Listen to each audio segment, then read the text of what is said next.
Assalamualaikum warahmatullahi wabarakatuh. Di video kali ini saya akan presentasi untuk memenuhi tugas ulangan tengah semester mata kuliah Studi Islam Akidah Akhlak dengan dosen pengampu Dr. Kiai Haji Ahmad Alim LCMA. Perkenalkan, nama saya Muhammad Irwansyah, NPM 211104010083, kelas reguler 3A, Prodi Manajemen, Fakultas Ekonomi dan Bisnis. Pokok pembahasan materi yang akan saya jabarkan pada kali ini yang pertama yaitu adab dan akhlak mulia. Yang kedua, ruang lingkup akhlak. Ketiga, akhlak terpuji. 4, akhlak kepada Allah. 5, akhlak kepada alam. Dan yang terakhir, akhlak kepada Rasulullah SAW. Masuk kepada materi yang pertama yaitu adab dan hidup mulia.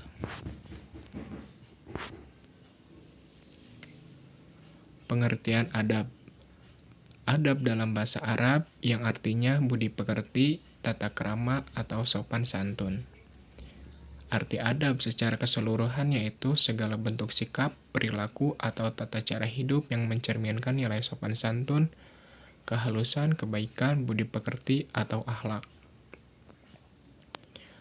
Dalam Quran surat Al-A'raf ayat 176 yang artinya, dan sekiranya kami menghendaki niscaya kami tinggikan derajatnya dengan ayat-ayat itu, tetapi dia cenderung kepada dunia dan mengikuti keinginannya yang rendah. Maka perumpamaannya seperti anjing. Jika kamu menghalaunya, dijulurkan lidahnya, dan jika kamu membiarkannya, dia menjulurkan lidahnya juga. Maksud dari Quran surat Al-A'raf adalah ini perumpamaan orang yang tidak beradab kepada Allah dan jauh dari ayat-ayat Allah.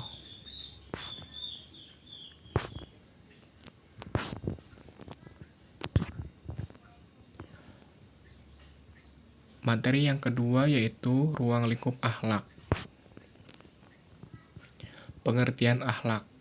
Akhlak adalah tabiat atau sifat seseorang, yakni keadaan jiwa yang telah terlatih, sehingga dalam jiwa tersebut benar-benar telah melekat sifat-sifat yang melahirkan perbuatan-perbuatan dengan mudah dan spontan tanpa dipikirkan dan diangan-angan lagi.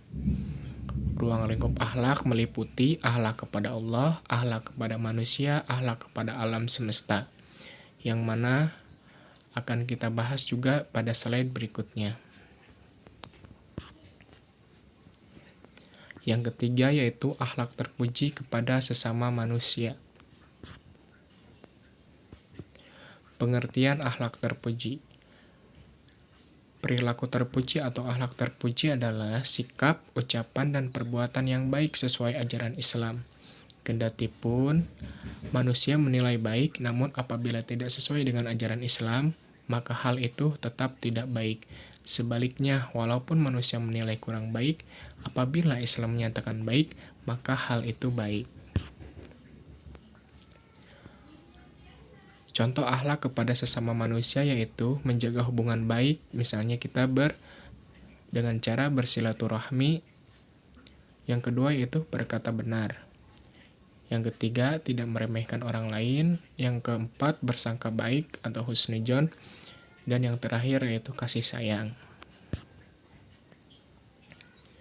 Hadis mengenai akhlak. Innama bu'istu liutamima makarimal akhlak. Yang artinya, sesungguhnya aku diutus hanya untuk menyempurnakan akhlak yang mulia. Artinya, ketika Rasulullah SAW diutus oleh Allah untuk menyempurnakan akhlak manusia dan dijadikannya sebagai pedoman bagi para manusia. Yang keempat yaitu akhlak kepada Allah. Pengertian akhlak kepada Allah dilihat dari segi bahasa. Kata akhlak berasal dari bahasa Arab yang telah diserap ke dalam bahasa Indonesia, yang dalam bahasa Arab kata akhlak merupakan jamak kata khulukun yang mengandung arti tabiat, yaitu sifat yang telah terbentuk dalam diri manusia tanpa dikehendaki, tanpa kemauan atau tanpa diupayakan, tanpa usaha.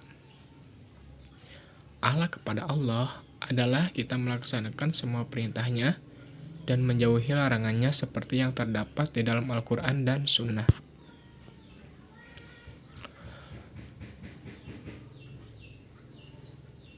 Berikut beberapa contoh akhlak terhadap Allah Subhanahu wa Ta'ala. Yang pertama yaitu berzikir.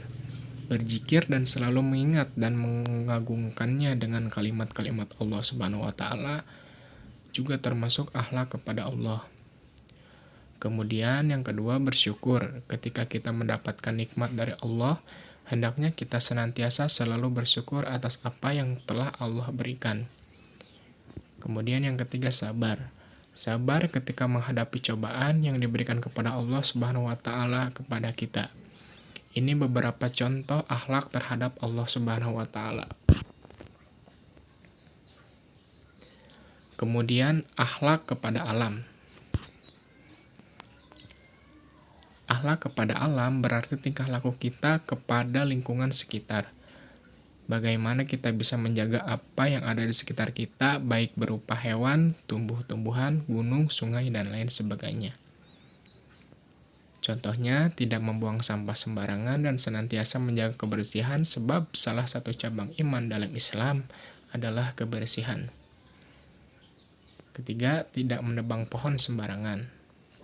Yang ketiga, mengasihi semua makhluk Allah Subhanahu wa Ta'ala, termasuk binatang dan tumbuhan.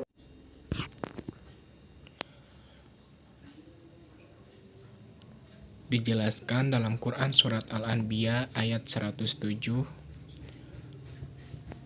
"Wa ma arsalnaka illa rahmatan lil alamin," yang artinya, dan tidaklah kami mengutuskan engkau, wahai Muhammad, melainkan untuk menjadi rahmat bagi sekalian alam. Maksud dari Quran surat Al-Anbiya adalah ketika Nabi Muhammad SAW diutus oleh Allah, maka menjadikan rahmat untuk seluruh alam. Artinya rahmat untuk manusia, rahmat untuk hewan, rahmat untuk tumbuhan, dan seluruh rahmat bagi semesta alam. Dan kemudian adalah akhlak kepada Rasulullah SAW.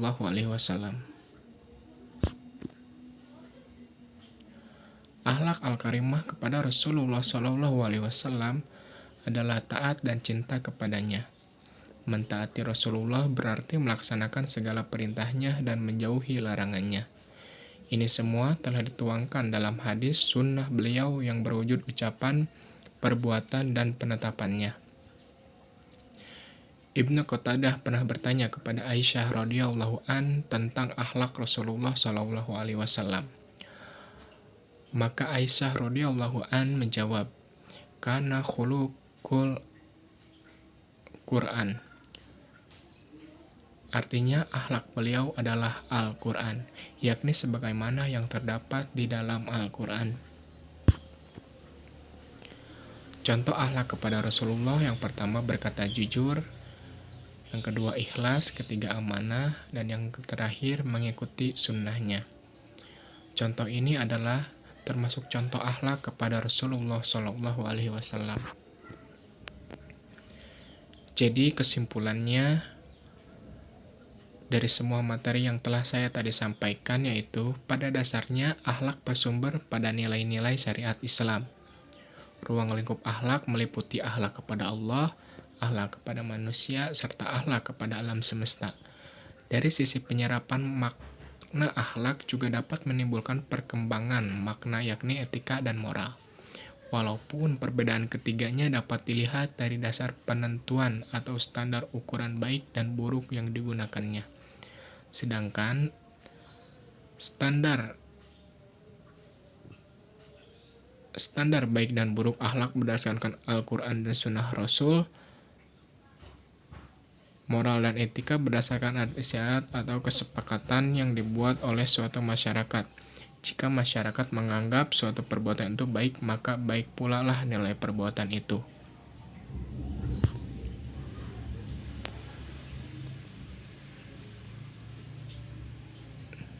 Mungkin hanya itu yang dapat saya sampaikan. Terima kasih, sekian.